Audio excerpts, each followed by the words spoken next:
დავიწყო დღევანდელი სასიამოვნო და სასიხარულო ამბით და ყველას მივულოცო ის აღიარება, რომელიც ჩვენი ხორბლის კულტურამ მოიპოვა. დღეს იუნესკოს არამატერიალური ფასეულობის კომიტეტმა აღიარა ჩვენი ხორბლის კულტურა სოფლიო ფასეულობად და მემკვიდრეობად და ეს ნამდვილად დიდი მიღწევაა ჩვენთვის და მინდა ყველა ადამიანს მივულოცო ის ძალიან დიდხნიანი შრომა, რომ ასე დაფასდა და ასეთი აღიარება მოიპოვა ყველა უწყების წარმომადგენელს. მინდა მადლობა გადავახადო, ვინც ჩართული იყო ამ პროცესში. ვიცით, სამთავრობო გუნდი მართლაც დაუღალავად შრომობდა იმისთვის, რომ იუნესკოს მიეღო ეს გადაწყვეტილება, არაერთი ეტაპი იყო გასავლელი. დავიწყოთ საუბარი, რა თქმა უნდა, საგარეო პოლიტიკური მიმართულებით. უცხო ქვეყნის შიდა საქმეებში ჩარევა ევროკავშირისთვის არის მიუღებელი და როგორც ევროკომისარი კალასი ამბობს, ჩვენ ასე არ ვიქცევით, ეს პრინციპი ჩვენთვის აბსოლუტურად დაუშვებელი არის, მაგრამ ამას ამბობს, როდესაც საქმე ეხება შეერთებულ შტატებთან ურთიერთობას. აი, გაგზავნილია ეს საქართველოს. ასე ალბათ ვერ ვიქცევით, ეს უფრო სწორი იქნებოდა ამ განცხადებაში, თუმცა ჩვენ ბოლო პერიოდში ვნახეთ, რომ სამწუხაროდ ბრიუსელი არაერთხელ ჩაერია შიდა საქმეებში და საქართველოს არის ამის საუკეთესო მაგალითი. თუმცა ეს ევროკავშირს კარგად ბრიუსელს, ასე ვთქვათ, კარგად ნამდვილად არ გამოსდის, არ გამოუვიდა, ნამდვილად ძალიან უხეში ფორმებით მოხდა ამის განხორციელება, ამის გაკეთება, როდესაც საქმე ეხებოდა საქართველოს შიდა საქმეებში ჩარევას, შიდა საქმეებთან შეხებას, რამაც ნამდვილად არ გამოიღო კარგი შედეგი და რამაც მნიშვნელოვნად დააზიანა საქართველოსა და ევროკავშირის ურთიერთობები, ბრიუსელთან ურთიერთობები.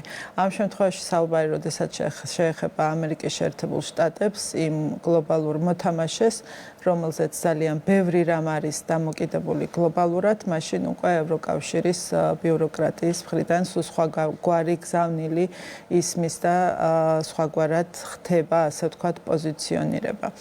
ეს სამწუხარო რეალობაა, რომელ რეალობაშიდაც დღევანდელი ბრიუსელი არის, რაზედაც ჩვენ არაერთხელ გვისაუბრია, კრიტიკა, რომელსაც თარგმნიან თავდასხმად, რაც თავდასხმა სულაც არ არის.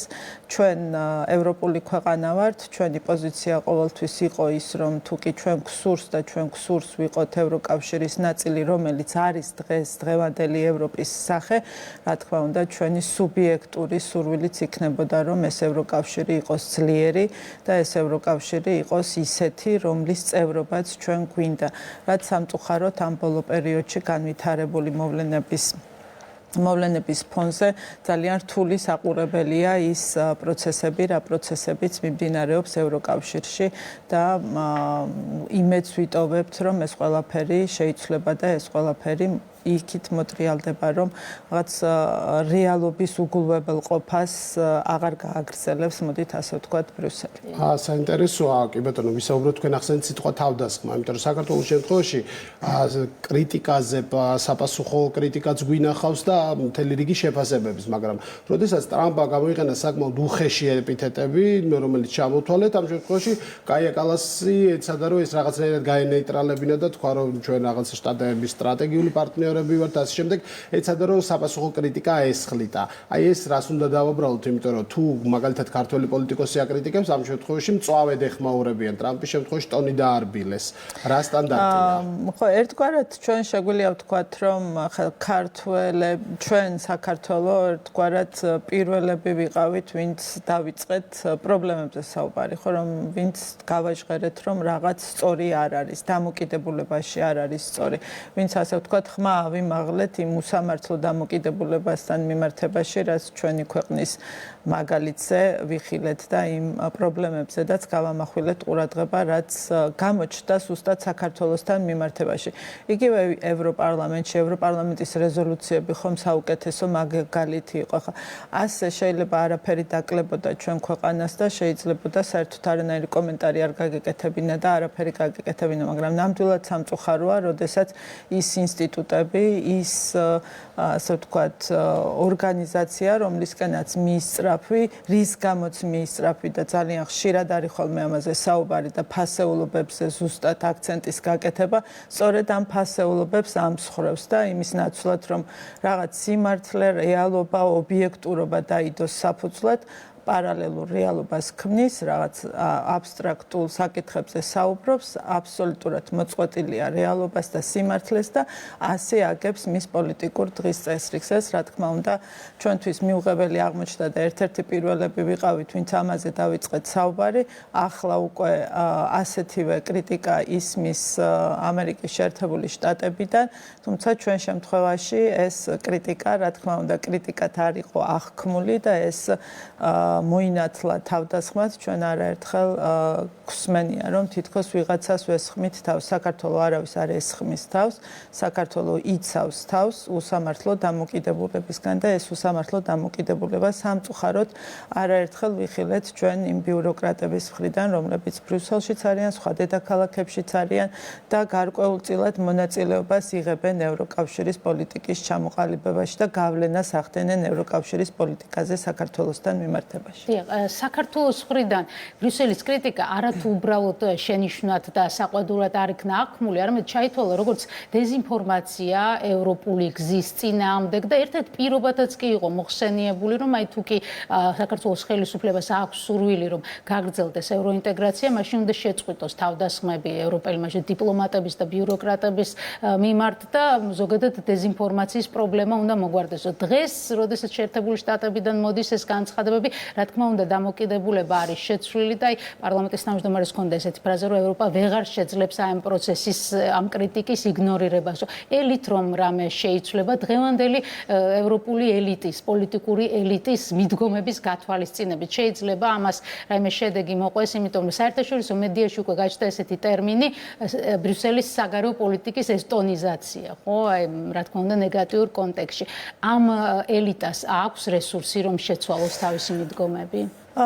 ეს ძალიან რთული პროცესი არის და იქნება სავარაუდოდ. ერთი ალბათ მთავარი პრობლემა, რაც დღევანდელ ევროპაში არის ის, რომ დღევანდელი პოლიტიკური ელიტები ძალიან აცდნენ რეალურად მოსახლეობის თუ ხალხის ინტერესებს და რეალური ინტერესებისგან გარკვეულწილად დისტანცირებულია ის დღის წესრიგი, რა დღის წესრიგითაც პოზიციონირებს ბრიუსელიც და ევროკავშირის ბევრი წევრი ქვეყნის ელიტებიც. ეს ერთგვარად პრობლემებზე თვალის დახუჭვის გამოსავალიც არის დღეს რომ შეხედოთ, მოდით ნუ ვისაუბრებთ იმ რეალურ პრობლემებზე და ვისაუბროთ სხვა რამეზე. რა თქმა უნდა, ამ პროცესში თავისი როლი ითამაშა უკრაინაში მიმდინარე მოვლენებმა და რუსეთ-უკრაინის ომმა და ყურადღების მთლიანად გადატანამ ამ საკითხზე და რეალურად რომ შევხედოთ შიდა პოლიტიკაშიდაც თუ თვალს გადავავლებთ ბოლო პერიოდის არჩევნებს, რაც 2022 წელს თავარი საკითხი შეიძლება ითქვას, რომ იყო არა ის სოციალური საკითხები, არა ის საკითხები, რაც შეიძლება მოსახლეობას დიდწილად ადარდებს და აწუხებს, არამედ ზუსტად საგარეო პოლიტიკური პოზიციონირება, უკრაინასთან დამოკიდებულება და ასე შემდეგ. გარკვეულწილად ამან რა თქმა უნდა მოახდინა გავლენა.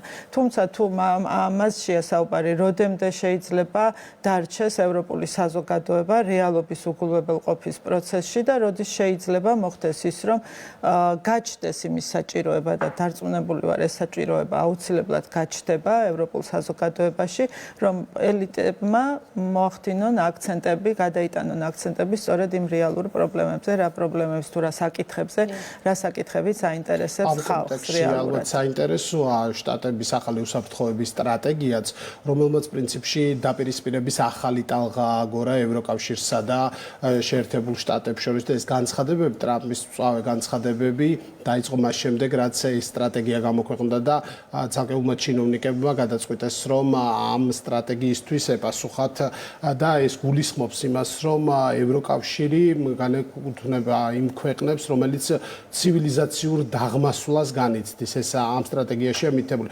საინტერესოა ურთიერთობის ასეთი დაძაბვა ჩვენს კონტინენტზე რას მოასწავებს და თუ კი გაგრძელდება ის ხისტი პოლიტიკა, რომელიც მათ შორის კაია კალას აქვს და რომლის გამოც ხშირად აკრიტიკებენ, ეს ნიშნავს თუ არა, რომ საბოლოო ჯამში კიდევ უფრო უარეს შედეგს მივიღებთ ამ თვალსაზრისით.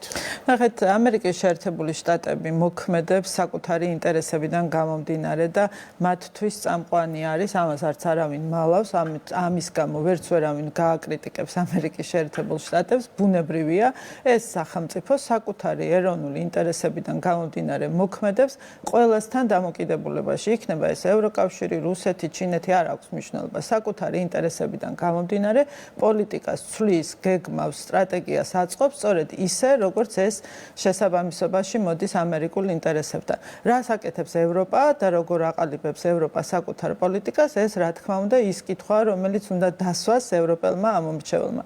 ჩვენ როგორც ევროპის გულშემატკივრები, ქვეყანა და მე პირადად ადამიანი, რომელსაც ნამდვილად სურს ეს ქვეყანა იყოს ისეთი ევროპის ნაწილი, რომელიც გეოპოლიტიკური მოთამაშეა და არის ძლიერი, რა თქმა უნდა ჩვენთვის მნიშვნელოვანია ასევე შევხედოთ თუ როგორ ყალიბდება ევროპის ინტერესები და ევროპის ინტერესების შესაბამისად ევროპული პოლიტიკა და სწორედ ამაშია საქმე. დღეს რაც კრიტიკას იმსახურებს ზუსტად ევროპული ბიუროკრატიის მიმართ, სად არის ევროპული რეალური ინტერესები და სად არის ის ელიტა, რომელიც ემსახურება სწორედ ამ რეალურ ევროპულ ინტერესებს.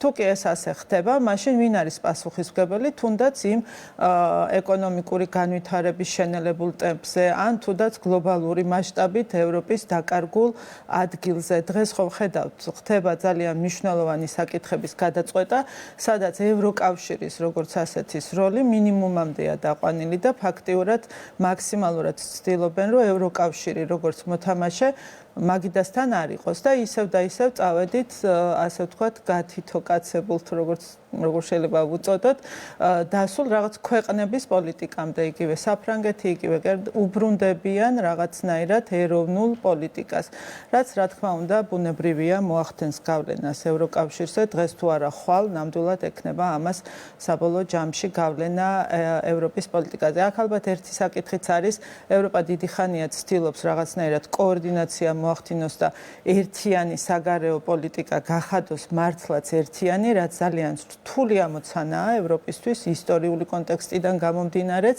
რაც ერთგვარად შეძლეს და მოხდა ამის დემონსტრირება უკრაინასთან მიმართებაში, თუმცა ეს ერთსულოვნება თუ ერთ პოზიციაზე ყოფნა რამდენად ბუნებრივია და რამდენად არის საფუძვლიანი, ეს კიდევ მეორე საკითხია და რა თქმა უნდა საბოლოო ჯამში ეროვნული ინტერესები აუცილებლად წამოვა წინ, როდესაც საქმე გვექნება ჩვენ ერთიან ევროპული პოლიტიკის ჩამოყალიბებას.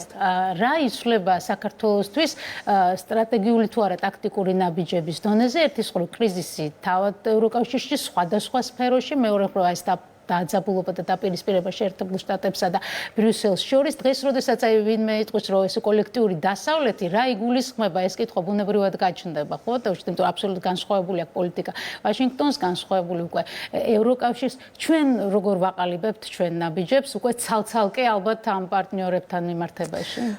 ჩვენ როგორ ამ შემთხვევაში ჩვენში ვგულისხმობ საქართველოს ხელისუფლებას, საქართველოს ხელისუფლება საკუთარი ნაბიჯების განსაზღვრაში მე მგონი ცხადია უკვე ძალიან დიდი ხანია ჩვენი საზოგადოებისთვის, რომ ეს ხელისუფლება მოქმედებს მხოლოდ ამ ქვეყნის საქართველოს ინტერესებიდან გამომდინარე პირველ რიგში და ეს არის ჩვენთვის ამოსავალი წერტილი. სწორედ ამიტომ ჩვენ მოგვიწია ძალიან ბევრ საკითხზე კომპრომისის გაკეთება და ეს კომპრომისები იყო ზუსტად იმ კრიტიკის თუ იმ თავდასხმების საფუძველი, რომელიც ჩვენმა ხელისუფლებამ მიიღო ბოლო პერიოდში.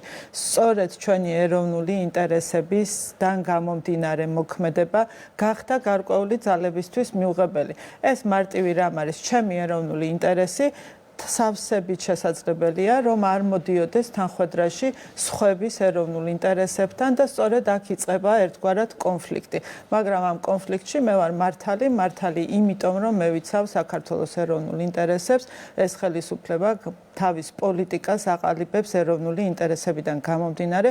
რა თქმა უნდა, ამ ცვალებად სიტუაციაში და ცვალებად სამყაროში, როდესაც ჩვენ თვალწინ ძალიან ბევრი თითქოს და უცნაურობა ხდება და თითქოს და მოულოდნელობა ხდება, რა თქმა უნდა, მნიშვნელოვანია, რომ ჩვენი საზოგადოება იყოს ამისთვის მომზადებული ერთგვარად გარე სამყაროში რა ხდება და როგორ წარმართოთ ჩვენი შიდა პოლიტიკა თუ გარე პოლიტიკა. მაგრამ როგორ მივდივართ ევროკავშირის გზისკენ? ეს არის ახლა საინტერესო, იმიტომ რომ თქვენც აღნიშნეთ ის турბულენტობა, რომელიც ახლა გვაქვს და რომელიც გაგრძელდება, მათ შორის ომის დაასრულების შემთხვევაში, იმიტომ რომ თუ გავითვალისწინებთ, რომ მაგალითად ევროკავშირი აპირებს, რომ თავდაცვის ბიუჯეტი მნიშვნელოვნად გაზარდოს და ცალკეული ანალიტიკოსები და ცალკეული პოლიტიკოსები ვარაუდობენ, რომ 20-30 წელს მათ მოუწევთ დაპირისპირება რუსეთთან და ამისთვის მზად უნდა იყვნენ, მაშინ რა გზით მივდივართ ამჟამად და როგორ წარმოგიდგენიათ მომავალი წლები? ანუ ურთიერთობის თვალსაზრისით ეს ურთიერთობა გაუმჯობესდება, იგივე ნიშნულზე დაარჩება თუ კვლავ გაუარესდება?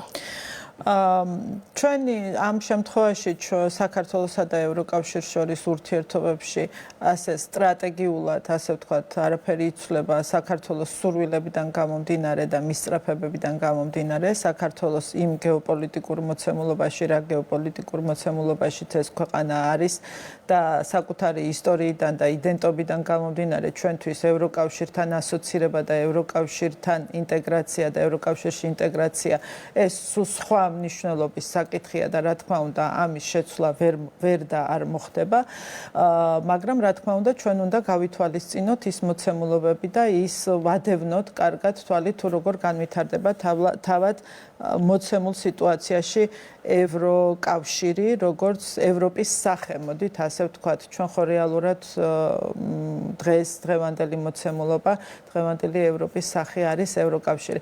თუმცა მეორეს მხრივ ისიც ახლა ისტორიას თუ გადავხედავთ, არის იმის ვთქვათ, კარგი მაგალითები თუ როგორ ხდებოდა ადაპტაციაც, ცვლილებაც, გარკვეული მოდიფიკაციაც, თუმცა ეს მოდიფიკაციები სწორად უნდა იყოს იმ გამოწვევებთან შესაბამისობაში, რაც დღეს დგას ევროკავშირის წინაშე. თუ კი არ მოხდება რეალური ანალიზი ევროპის წინაშე არსებული გამოწვევების, რა თქმა უნდა, რთული იქნება სწორად მოდიფიკაცია და სწორად რაღაცის შეცვლაც და ჩვენ მაინც იმედს ვიტოვებთ, რომ ევროპული საზოგადოება შეძლებს სწორ ანალიზს, სწორად გაანალიზოს ის რა გამოწვევების წინაშეც დგას დღევანდელი ევროპა და ასე მოხდება სწორედ ევროკავშირის პოლიტიკის მოდიფიკაციაც და ცვლილება. საქართველოს წინააღმდეგ მიმართულ ეს დეзинფორმაციულ კამპანიას ტალღებად, ასე ვთქვათ, სერიებად შეიძლება საუბარი, იმიტომ სხვადასხვა საკითხს უკავშირდებოდა ეს კამპანიები, თუმცა ერთი და იმავე შემადგენლობით, ასე ვთქვათ, ეს არის რამდენიმე ევროპარლამენტარი, ევროკომისიის მაღალჩინოსნები, დიპლომატები და ასე შემდეგ. ამჯერად ჩვენ BBC-ს საგამოძიებო ფილმზე უნდა ვისაუბროთ, ერთგვარი სტარტი მისცა მასალამ, ისევ იმავე შემადგენლობას, ევროპარლამენტარებმაც გააკეთეს განცხადება, ბრიუსელშიც გაკეთდა განცხადებები, რა ტიპის და რა მასშტაბის კამპანია იყო ეს საქართველოს წინააღმდეგ მიმართული? კი, ეს არის მორიგი კამპანია, მორიგი თავდასხმა, მოდით ასე ვთქვათ, საქართველოზე, საქართველოს ხელისუფლებაზე.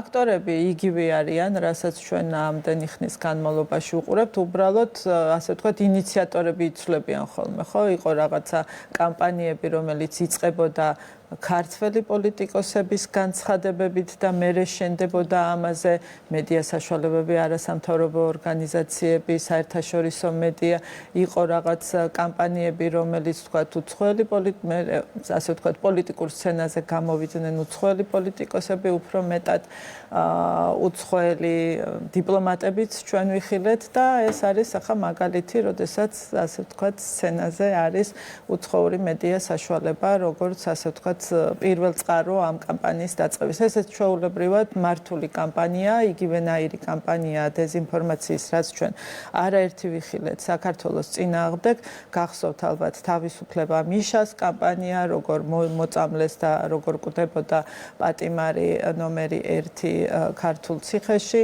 როცა ციხეშიდაც არ იყო და არაერთი კამპანია, ესეთიც ცრუ კამპანია, რუსული კანონი როგორ მივიღეთ, რომელიც არ იყო რუსული სინამდვილეში. შემთხვევაში თემატიკა ისეთი მძიმე იყო, რომ გაჩნდა განცდა, რომ სავარაუდოდ გარკვეული ნაბიჯებით შეიძლება მოყვეს უშუალოდ ხელისუფლებების ან პოლიტიკური ორგანოების დონეზე. დღეს თქვენ გრჩება თუ არა შთაბეჭდილება, რომ შეიძლება ეს მედია კონტენტი ვინმე გამოიყენოს როგორც საბაბი სამომავლოდ ან სანქციები იქნება თუ რაიმე სხვა ტიპის შეზღუდვები, ეს ასეთი გადაწყვეტილებები. მიზანი ასეთი იყო ყველა შემთხვევაში, რომ დაზიანებულიყო საქართველოს ინტერესი, დაზიანებულიყო ჩვენი ეროვნული ინტერესი და დაზიანებულიყო ხელისუფლება. ეს იყო მიზანი ყველა იმ კამპანიის, რომელიც დაიწყო. რა იყო მიზანი, მაგალითად იმ კამპანიის, რომ თითქოს ჩვენ სანქციების გვერდის ავლა ხდება საქართველოში.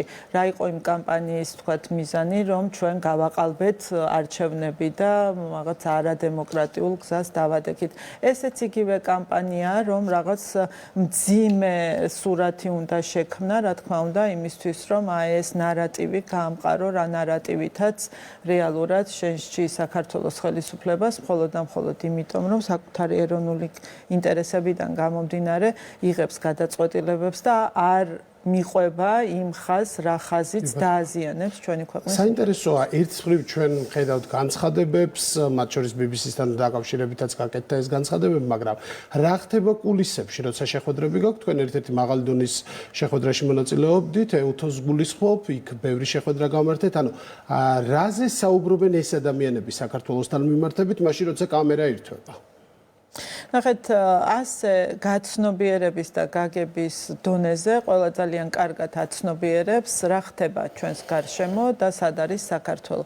თუმცა მე ესეც მესმის, რომ ყველას არ აქვს იმის შესაძლებლობა, რომ ხმამაღლა დაიცვას, ასე ვთქვათ, ჩვენი პოზიციები ან აღიაროს ჩვენი სიმართლე, ხო? ამის შესაძლებლობა, რა თქმა უნდა, რთულია, ძალიან რთული გასაკეთებელია. არის ახლა ჩვენ ხედავთ